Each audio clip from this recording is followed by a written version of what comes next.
I can't move. Ate too much. Still not fully digested. Belt out of holes. And so many leftovers. But I can't sit around. It's Black Friday. Which means I have to throw hands at a nearby Walmart to save $15 on a TV.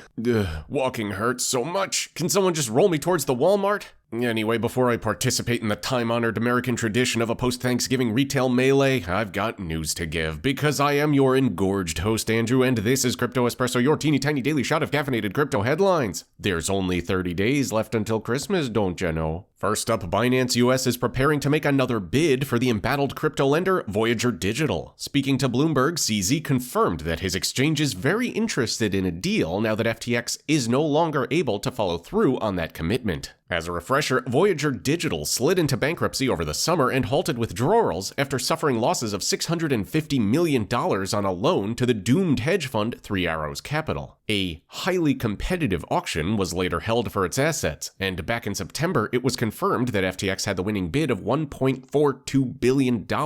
But the sudden collapse of FTX, which until recently had been positioning itself as a savior for stricken crypto firms, makes this acquisition very uncertain. In other tangential developments, Binance has announced that it's committing $2 billion to an industry recovery initiative as the bear market continues to bite, saying, "As a leading player in crypto, we understand that we have a responsibility to lead the charge when it comes to protecting consumers and rebuilding the industry." The exchange says that it's already received 150 applications from companies seeking support. Overall, it's hoped that the effort will help restore confidence in Web3, and successful applicants will be expected to offer innovation and long-term value creation, a viable business model, and a laser focus to risk management. Binance, which, reminder, is the parent company of CoinMarketCap, has initially pledged $1 billion to the fund, but this was later doubled on Friday, confirming that people love to spend money the day after Thanksgiving. Well, that was quick. The implosion of FTX is being transformed into a TV drama. Reports are suggesting that Amazon has already ordered an 8-episode series documenting the rise and fall of Sam Bankman-Fried's exchange. That's not too surprising given how it's a tale of billions of dollars vanishing overnight with drugs and sophisticated sex hierarchies in a Bahamas penthouse mixed in for extra spice. According to Variety magazine, Joe and Anthony Russo's production company will be tasked with bringing the story to life. A number of journalists are even set to contribute reporting to ensure that the show remains accurate. Production is expected to begin early next year. And finally, the New York Times is coming under criticism after it confirmed that disgraced former FTX CEO Sam Bankman-Fried will be speaking at its upcoming DealBook summit. On Twitter, journalist Andrew Sorkin confirmed that SBF will be answering questions live at the event on November 30th, adding,